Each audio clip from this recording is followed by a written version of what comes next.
Bonjour Balandi Bandeko ya Ndeko de RDC TV. Donc nous sommes là avec votre humble serviteur. Comme je vous dis toujours, un grand ne pas un petit. C'est bien moi, Francine Tela, autrement appelé Salomon. Moi na muke na bangenge na e, pesa ta na tant pe ko pesa melayo. Toi na kati ya Ndeko de RDC wapi bumonya hôpital du cinquantenaire. Oyo wapi toyozo corps ya Ndeko na biso oya tiki biso artiste comédienne Mélodie Badiama oya sali vraiment musala malamu na kati ya République démocratique du Congo a exploiter vraiment ban talent na ye toya na kati ya mort hôpital du cinquantenaire Burumu na ndenge ni to lekisela bino image lentement sûrement avec un autre caméraman de best.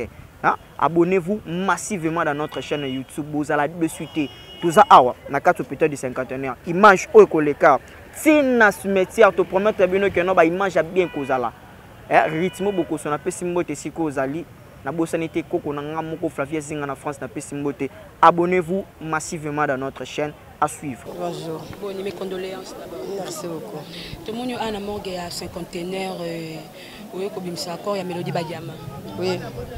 Tant que quelques nouvelles on est sur la condamnée. Vous avez un passage. C'est un passage de la peine musique à Zalaki, à Sabina Mouana, donc il n'y a qui passe 20 ans. Passe ma casse. Est-ce que vous avez informé déjà qu'il y a Banda qui est là? Non. Tu y aura qui est là. Comment on a le Mélodie Badiama, ça tout la comment est-ce que tout le monde va mamé belé ba kenda maman lo chati comme on sous artiste comédien ba jeune pe bazo kende. Bon, mutu akufana mukona ende nzamba bongisa mais ngana uka mingi pasi neto za kabona bike mutu wana azali ko yoka boka pfuna yoka pasi makasi po libota nyonso ya famille yango doka pasi. Mais Barimer bambiso babaki ke bayebaki Mélodie Badiama bandeki ko bela mais babanda ko soutenir yete tonga kufinde babimisi makasi ba artiste comédien. Te wana oki yango te biso to soutenir ka ce problème eza to bien en tout cas to soutenir ka. Non, te baki yango te. Oyo bakatanga kufi. Te baki yango te. D'accord, merci. Nous avons vu ce Vraiment. Oh, Kaboli. Tu n'as qu'à voir les on a vu son maman diamant pour y avoir qui biso. Bon souvenir on y garde pour la maman diamant pour. Bon souvenir sur la lobby dans un angote pour natikala komona de vie boité. Totika pe no ko jouer sika moko te ko fana moni yango te.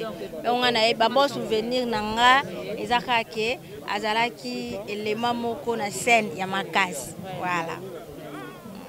Moi bien pe awa to comprendre pété nous mon na ka pété ko parler qu'est-ce qui se passe? Vous en noana nous mon en place maté songi plutôt parler plutôt yo mona plutôt parler on a te ke bembeleke belé ah babito zela non bazo banjota bande ko musu bino ba songi mon ka ngoti nanda yote plutôt pas les athées mon biso moto te mi calme plutôt pas dans simba benda iyo mais biso to za biso kimia ah exact tous la ka ke ba banjota bande ko musu bima pour espace petit kala mon biso to za ke belé to ba bi ke biso to zela batasuka. Voilà. Merci bien. Dernier mot pour na. Oli mona épée mana kimia. Merci. Condoléances. Merci. Oui, partager ma famille à Mélodie Badiama. Mélodie à la famille nanga. Camarade nanga. Tolala na to lia to mela to seka to kangana bakanda. Donc à sa famille nanga. Bon souvenir ni oyo garder pas Mélodie Badiama. Souvenir eza malamu eze belé so na lobi ba loba soki mutu akufi balobaka malamu na ye aza malamu aza pe mutu aza mabe na ye na malamu na ye mais mabe ya Mélodie eza ki bomba makambo yango yo sala ki ko bomba makambo nde boyeba ki pete ka obela. Oui yango to yeba ite ke azobela donc aza malamu aza ki pe mutu o akoki ko silika so likambo esepesi ete. Donc tozaya ki na ye to partager ki na ye to sala ki na ye musala o to benga kombo ya théâtre. Tango ki nouvelle wana Mélodie Badiama ko ki sala ki ondeni. Sangwali we sepelisa te. Ezala ka passe. Ezala vraiment passe. Na ba âge na biso to kembi na musala oyo. Photos soit bénéfice. Nazo sepela mingi parce que Mélodie le quoi azaki na pe malamu ya omoni makamne peke bien na opesa merci na président Lomé papa na biso ambassadeur Christophe Muzungu ceux qui batelemaki te na maloba kaka ta mosusu tongai tomona elongi ya mélodie te. Donc c'est ça toi na pasi to lela ndeko na biso pas de polémique pas de rancune toye biso to ke kotika ye na Gombe bisika na yes tala pe Mélodie Badiama tiki mwana oui atiki mwana. J'ai vu bateau basali ba témoignage né balobi azaki vraiment une bonne actrice, elle incarnait vraiment ba rôle naé trop bien, incarnation naé sur scène au moment où azaki super, mais moi Mimi j'ai pas eu le temps de jouer naé na mona eka na TV na groupe sans souci naé au monde naé na banzonzing naé au monde naé botonga naé ko intégrer monde ya nzonzing ya azalaki li sous-souté azalaki déjà na la point noir si je me trompe pas yango moni sango saki ondenge ndela koyoka kisango. Non, sango ya liwa ata ya mutu mususu et ça la kapasi. Sango ya liwa normalement et ça la kapasi. Ko perdre wazaki être cher ya ba famille wana en tout cas ezalaka vraiment bien té. Ezalaka vraiment bien té en tout cas on na koloba na famille bazala makasi pour ba soutenir mwana tiki. Mwana za mwana mwasi ko bokola mwana mwasi biso to na bana basi apeso diplôme so lobité désolé. Désolé vraiment. En tout cas, mes nécessaires condoléances à toute la famille artistique. Biso ba etokufeli Mélodie. En tout cas, moli monaye vraiment épé manakimia. Nzamba lola wa pesa ki biso tellement permettre grâce à la lisusuté. En tout cas, moli monaye épé manakimia famille bazwa kimia po bazwa makasi ya oboko la mwana. Ndeka nazo répéter tozo continuer le bapon na respect à presse. Donc pour respecter bino. En fait, place à matanga bande ronanga zaka tango réflexion. En fait, bato babina babosa na liweza. Mais na matanga eza place à réflexion des bibles tindi biso tout le monde a gende on a biso ninga kufi azayepe na succès tom su biso ba auto zaki na koyeba na onte mais déjà na groupe sans souci ayebanaki voilà donc tout ça clair gende o Mélodie sala ki tanaye a marqué tanaye nzamba zué donc lobi pe nzamba ozwa biso donc bandeko to lukaka kimia pour après la mort et za finalité il y a un jugement où ils la biso. Donc tout ça la penza attention mingi tant au vivre na mukili to boya ba problème na batu to luka kimia na batu nyos pona banga ka esambiseli. Donc la question no lo ba wana ilona ko lo baka wana dota to ena matanga été ya biso to se préparer pour le biso to okufa. Pasteur na ndenge bande ko na misusu te ko batu misusu bazo tambusa sanga akufi malade belé misusu lo basida misusu lo babo juste personne ko ebisa biso ni mutakufi na sida na mutakufi na malaria na mutakufi na typhoïde na mutakufi na accident na mutakufi na sorte nyonso ya maladie bien aimé boyeba que to resambisa makaka penza ba ojuger ne mutu pona sida te a ojuger mutu pona accident te a ojuger biso pona ba œuvre na biso do biloko wana ermo na bo moto bo ezana ezoko apporter nini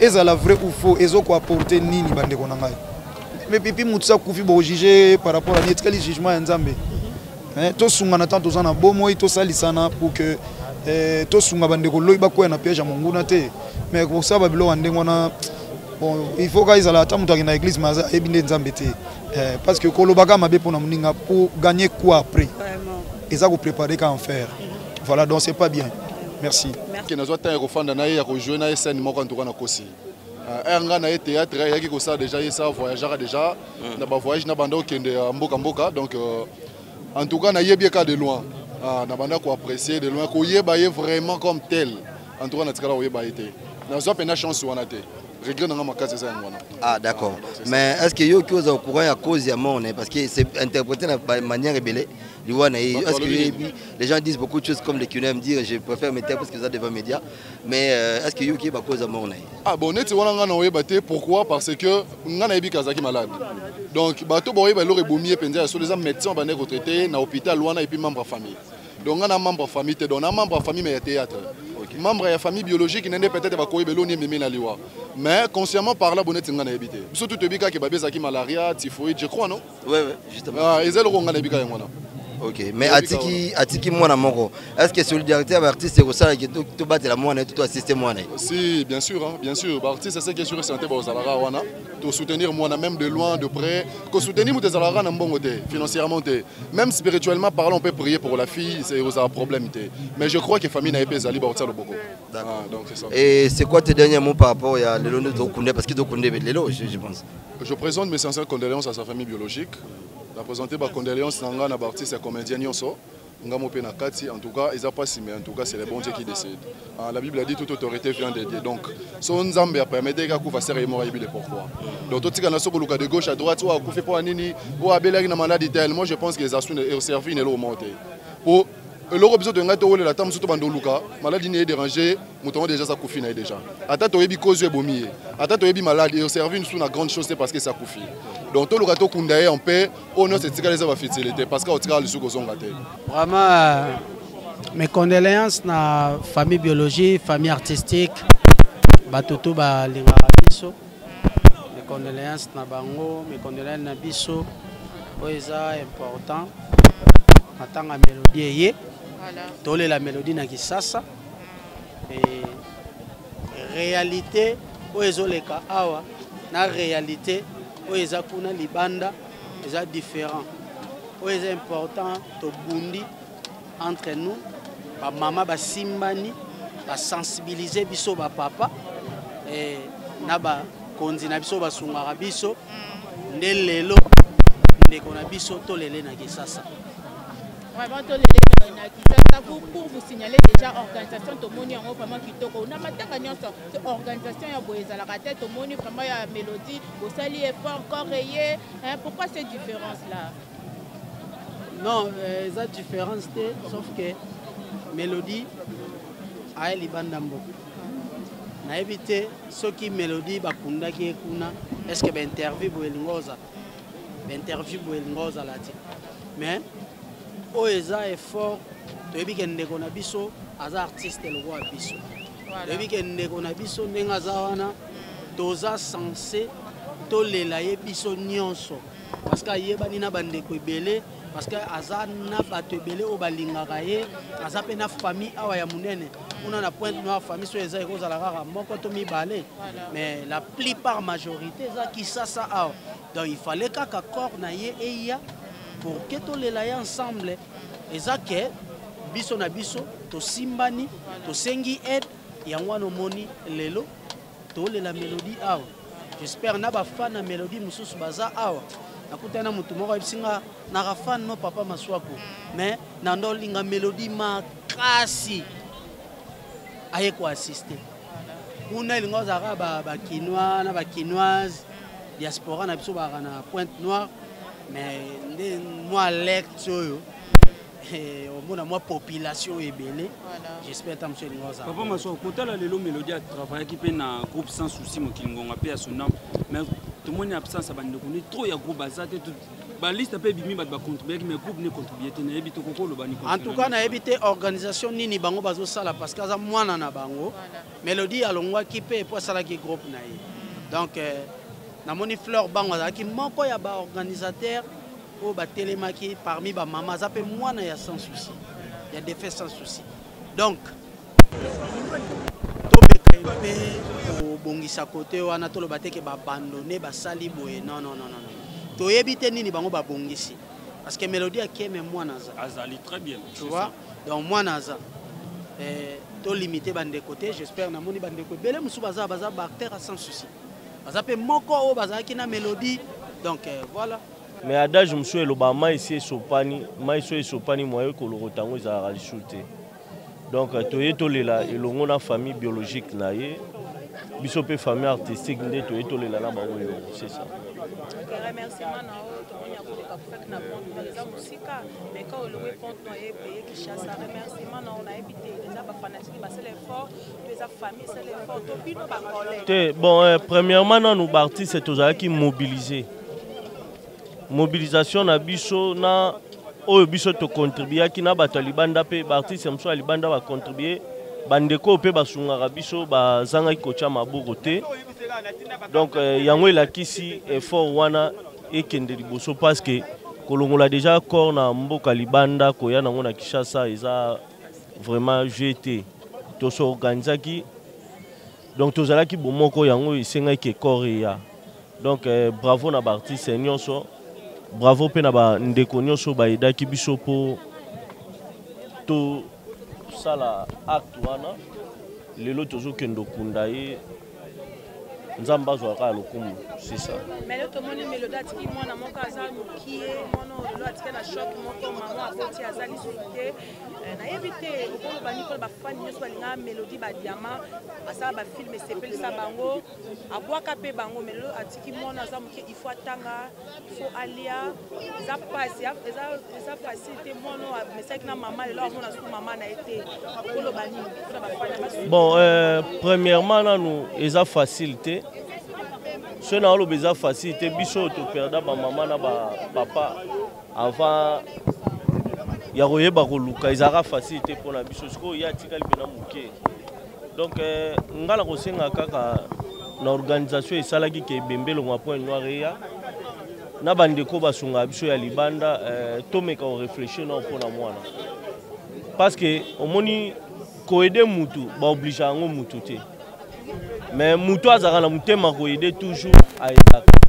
donc nasengi kaka na bandeko nyonso baedaka na biso baartiste tomeka otala na okaa mwana ezala bien oui. J'ai dit bravo à l'artiste parce qu'elle a eu à faire son travail et voilà le destin est benguié à Diopé Manakimia. Asala bandondinga kalapi malheureusement ali moi qui na scène akenaki na ko se réfugié na mboka ya Pointe Noire mais par rapport que jour à Koufa qui ba les ont dit et ba artiste comme il mususu babi bozo le la pona nini bo commissaire célèbre tandis que ali moi ka na scène aza soupena na scène mais tandis que posons que boy ba d'autres artistes comédiens ngana sa présenter ça ba les ont dit il est c'était l'artiste Mike la Duchesse l'artiste Mike la Duchesse. Yo ko Mike la Duchesse makamwa ba nini ati Mike la roba makamwa bon alors ba teno je pense que yo moko en soi au tag interview Mike la Duchesse on a dit pour Mike la Duchesse le biki est-ce que Mike la Duchesse peut se permettre le makamwa bon non je ne pense pas. Mélodie vous voulez la juger par rapport à succès? Non, le succès passe, le savoir reste. Si elle avait son savoir-faire, ça restait. Mais vous voulez la juger par rapport au succès? Le roi a un succès, il faut donner la mélodie de la beauté. C'est l'artiste comme tout autre artiste. Elle mérite les honneurs. Elle mérite de rendre hommage digne de son rang. Né autant que tout cela est Mosusu. Voilà, américain, donc, rumeur, ça présente ça dans rumeur. Les on va prendre des montées. On a dit, qui a dit, je ne sais pas. Donc voilà.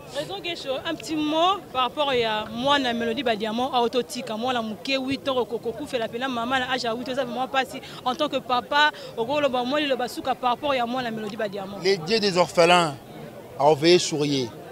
Parce que l'homme dans la vie ne se forme que de projets. Mais c'est le destin de l'Éternel qui accomplit. Dieu seul sait pourquoi a besoin de mélodie et que moi, on a Tikaliana. C'est Namabongi Sanzambe. On n'en peut rien, la mélodie est partie. Mais moi, avec notre peut-être volonté, le choix de tout un chacun, on a pensé, comment on allait voir la fille à Mélodie. Voilà, donc Nzamba Zanaye, elle doit être forte parce que perdre un être cher à cet âge, c'est trop difficile. Mais Nzamba Ibile, pourquoi? Les dieux des orphelins, il y a des veuves à reveiller sur eux. Nzamba Zanaye. Par rapport l'organisation matin à Elikine. Bonjour, monsieur Serge. Merci beaucoup. Donc, à toi aussi. Parce que différentes chaînes, on a vu Balandia, Aïcha Kokonet, partout le monde entier. Par rapport à Maman Nabiso Mélodie, parce que vous avez joué. Comment maman va nous vivre? Bon, en fait, paix d'abord à son âme. Mélodie, c'est une sœur.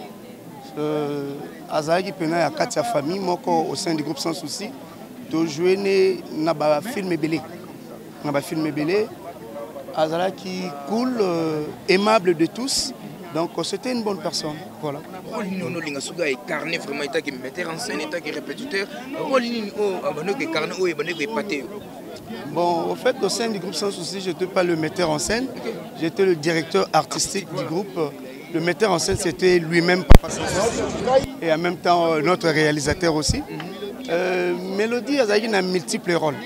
Mais plus on a démarqué, ce qu'elle a joué une fille au hasard, tout le colo. Donc disons sur le PC rôle il y a une pit en fait. Et ça rôle où il y a qu'on s'exploser au fait. Un personnage différent à interpréter. Voilà. Mais l'absence n'a est vraiment remarquable, surtout ancienne, il y a groupe sans souci. Depuis le début, il y a maman qui mélodie et puis lobby n'avait mortuel. L'absence est remarquable. C'est-à-dire l'absence, les situations est sengoté. Batu oyo bayebi ndenge tozali na mélodie de près. Tant mélodie a koufi, mutum soir au monde peut-être présence na ye akoya ne yango ye ko fortifier famille. Mais matanga ezana mutu na mutu ndeni a partager yango. Mutum susu sika oyo mutu akufi ezala resika na peut-être ya rozwa kimia à réfléchir encore pour de quoi tiki biso. Donc faut to réfléchir biso bato to tikali na mokili auto rolanda e to réfléchir comment est-ce que tu aurais arranger notre manière de vivre pour que to voilà. Mais tant aux autres absence, c'est ça remarqué. Na rotel sur le organisation bandi bandi. Hein? Pour bino bolingara batunyo surtout bazalaraka. Flore azalaki wana, Maman Lombota azalaki wana, Omar était là, Pierrot et tant d'autres. Pour ne pas que citer bakombo batunyo. Vous allez voir même dans la liste et à cotisation, il y en a plusieurs. Oyo bazalaki na sein groupe sans souci baché mais ezesika ya réflexion ezesika te toroya to bando chama kelele to banda ko bimonisa te matanga ezalaka na motema tozo memi yango na pasi mais on est venu voilà. Merci beaucoup Serge Totsugi de Wana. Merci.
Nous demandons aux artistes de passer derrière, juste devant la barre, quelques artistes qui vont accompagner. Voilà, nous invitons les artistes de passer juste devant la mort. Il y aura un autre artiste qui sera devant avec la photo, la grande photo de Mélodie Badiama jusqu'ici. Merci.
Melonangai, Ekinangai, Utimosikae, Ekinangai, Bimana ndenge na yo. Bimana ndenge na omoko kaka. Bimana ndenge na yo so mona kana TV na ku. Yo sani wate. Yo ebulu. Abite. Yo miskala na kenda. Ara kenda ba repetition na ngai. Ara kenda ba repetition na ngai yo bona kana TV. Mama. Mama. Mama ele kwa shanda.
pour dégager un peu et tirer la vide.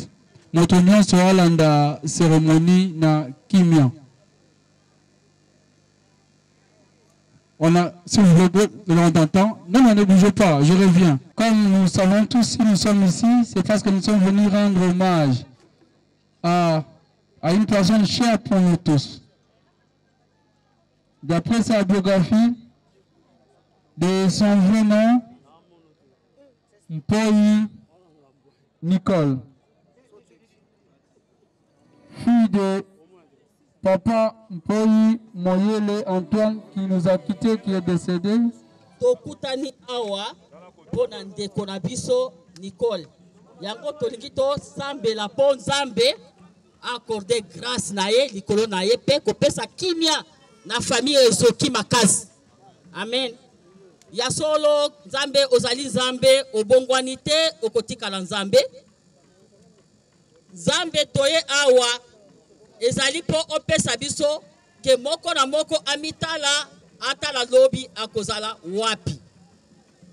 Toye awa kolo po na Nicole te po Nicole akoyoka biso te. Mais toye awa po Nzambe ayoka mawa asala ngolu bolamu na ye oye asala ki na se ya mokili po balobi makambo nyonso muto asalaka elandaka ye. Soki osala ki bolamu ekolanda yo. Tika Nzambe ezala liboso na biso lokola tobandaki no na mabondeli mimonisa pe na kati na biso awa pe na kati na moko tosengi loboko no na nguya kimia ezala kati na biso tindenge tokende kotika ndeko na biso esika okende kopema moto na moto asimba motema na kimia ezala kati na ye tozala ordre parce que Nzambe na biso azali Nzambe ya ordre. Amen. Nicole azali susu tengana yo de tozali aw.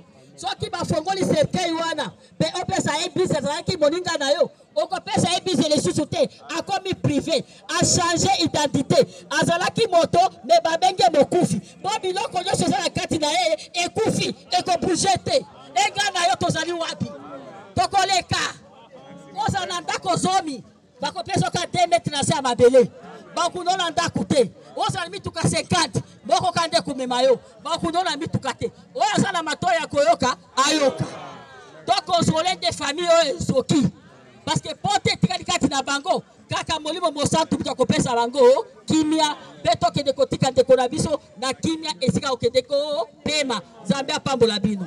Fille de papa Mpoi Moyele Antoine décédé et de maman Ayabouli Bakadren décédé également. Elle est née le 22 juin 1985 à Kinshasa. Elle s'en va en laissant un enfant, une fille de 8 ans au nom de Makadren Panika. Nicole Poyé ici d'une famille de 9 enfants dont elle était 7e. Nous courons derrière le temps, nous sommes tellement brefs. Nous passons directement à la filmographie. Nous savons tous que Nicole était artiste. Nicole a joué. Nicole s'en va et laisse des œuvres. Entre autres, Nicole a débuté sa carrière au sein du groupe Sans Souci et Sikawapi Ayebanaki dans le groupe Oya Bimela, groupe Sans Souci.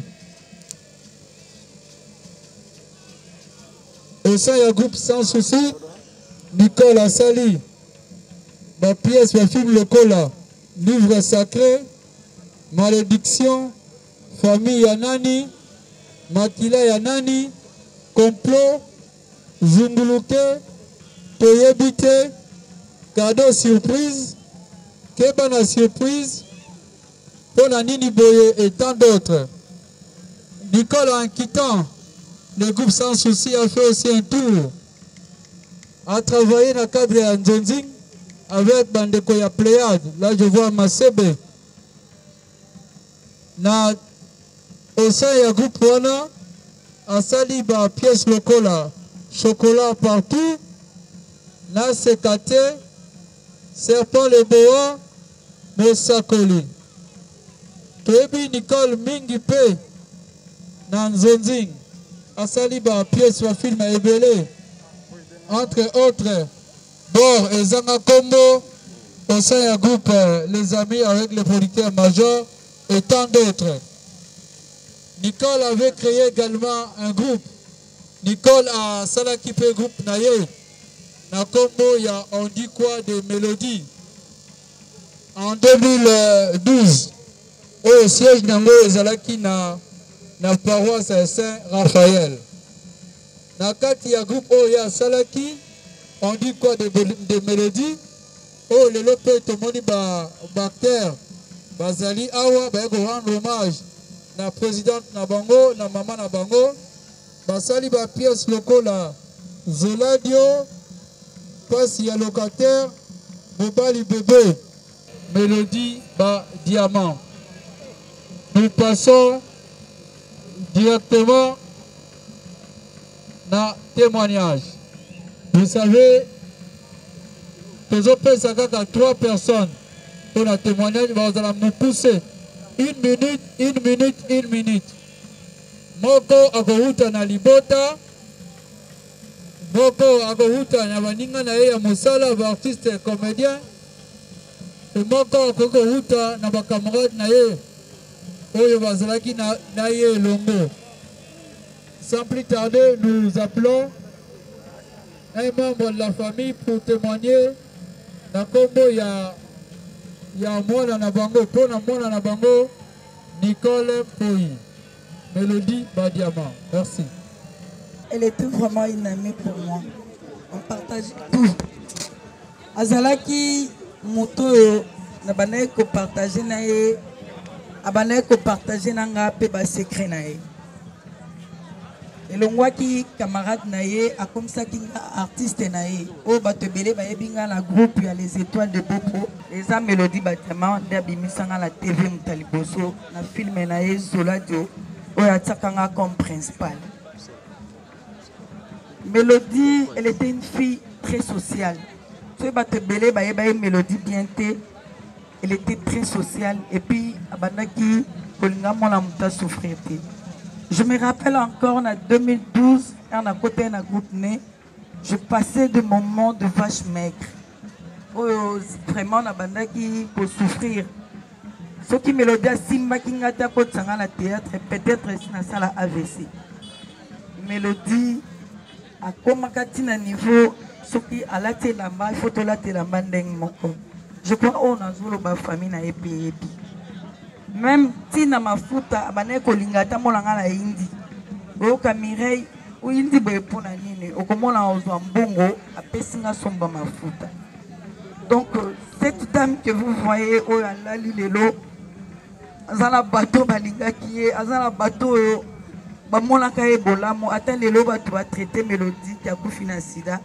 Moi je la connais parce que azaki fille abandaki ko bomba makambo na mutema. So kazana problème na ye a garda ngo pona ye moko stoma na ye bandaka la depuis tozalanga na ye ya amitié. Et lelo oyo l'artiste elle est vraiment humilié na batu oyo ba critiquer Mélodie lelo oyo lelo ba fingi ba traiter na ba sok nyonso. En tout cas ça vraiment pas si mais oyo na kosenga na kombo ya Mélodie Badiama. Je peux dire vraiment merci. Développement. Merci beaucoup notre Kazi, qui a été toujours à côté de la famille, son éminence, notre Kazi. Voilà, nous demandons aux artistes comédiens qui se rangés tous derrière le président et le l'ANTPC pour le dépôt de genre de fleurs. Voilà, nous invitons les artistes à commander de s'apprêter.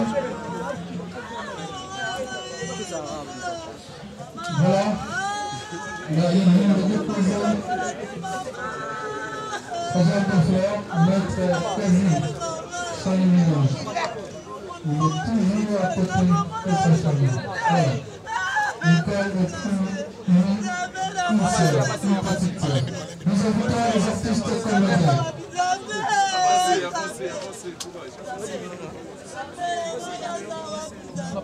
Le président Yongo nous a conduit la délégation. C'est ce que nous demandons à tous nos artistes comédiens présents. Voilà, Noël, Zamola, Bizarre, Bébé International, Manaliaso, tout le monde est là. Vous ne passe bien, on va pas là. Il ne passe pas goûter la gueule. Voilà, Nana Amila, Maman Chérie, Michaud, Bozo, Chocolat, Madame Amonese, Sundiata, Loulé, Luma, Marie-Jeanne Bololé, Maman Lembeto. Voilà, la corporation est bel et bien représentée. Ça, c'est la force d'une corporation. Nous sommes venus tous rendre hommage à Ndeko Bango.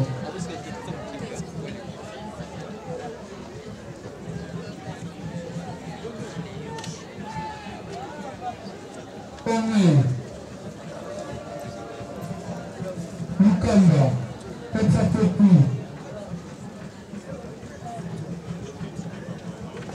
Maman Villa, Queen, félicitations. Elle fait partie du comité d'organisation. Zuma, qui nous a aidé avec le film de Mélodie. Merci.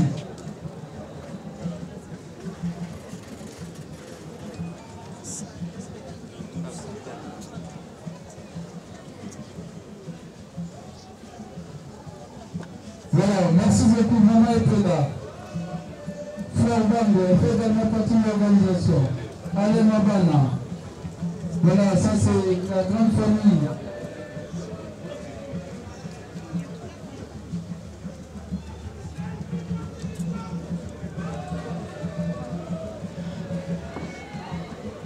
Serge Mouillé, ancien du groupe Sans Souci.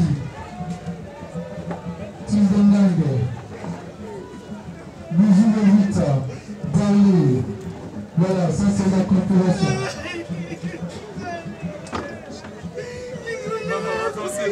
Marcos, Adessa, Jérémy,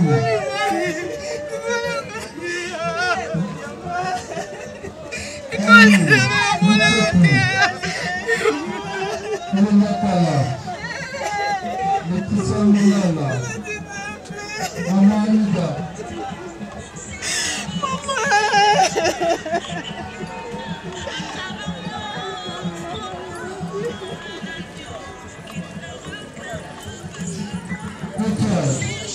Voilà, la population est représentée.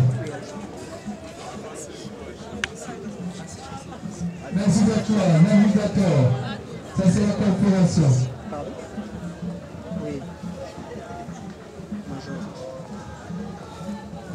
Lieta, Mireille. Donc ça c'est la corporation qui est représentée.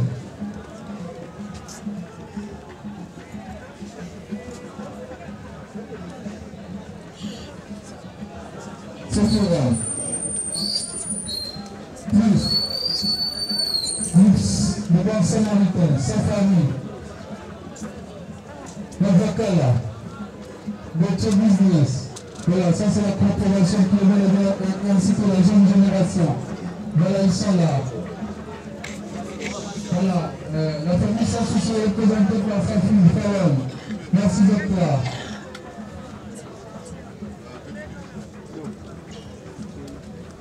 Le Tongo, merci d'être là. Voilà, ça c'est la grande famille. Voilà, les artistes sont là. La corporation, Maziotel, merci. Le rendre ce dernier hommage à Mélodie. Lydia. Merci Lydia d'être là.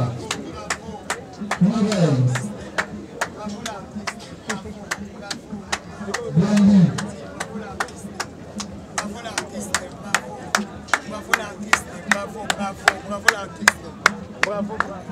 Billy, Karine Foutou.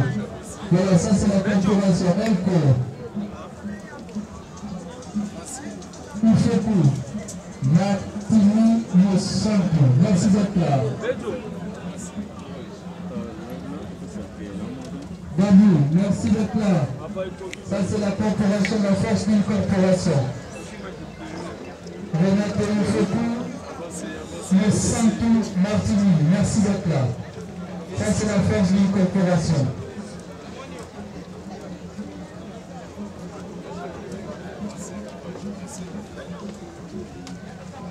Merci également à Bellevue TV, dans la structure Bellevue TV. Béard, merci beaucoup.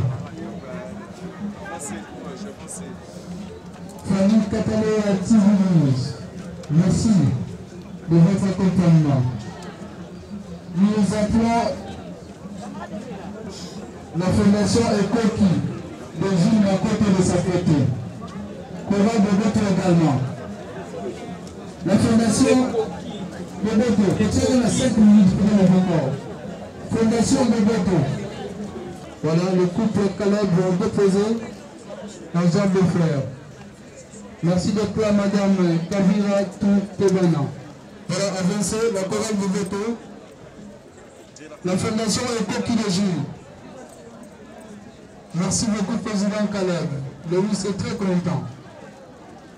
Voilà, avancez, avancez, la culture sur la bonne tête.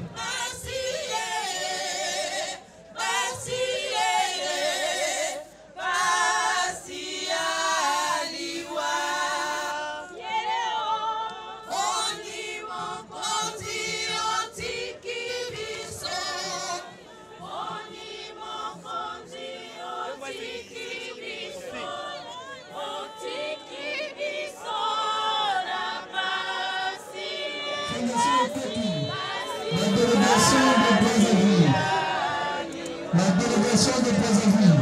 Voilà, les amis. Voilà la délégation qui nous vient de Brazzaville. Voilà, rapidement s'il vous plaît. La famille Papa Douglas à Kofo, le sacré. Voilà, la famille Papa Douglas à Kofo. Famille Lokangé. Famille Lokangé, déjà.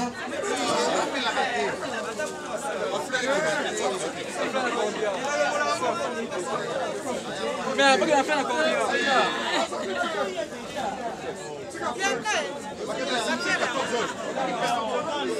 pardon, je m'excuse, pardon.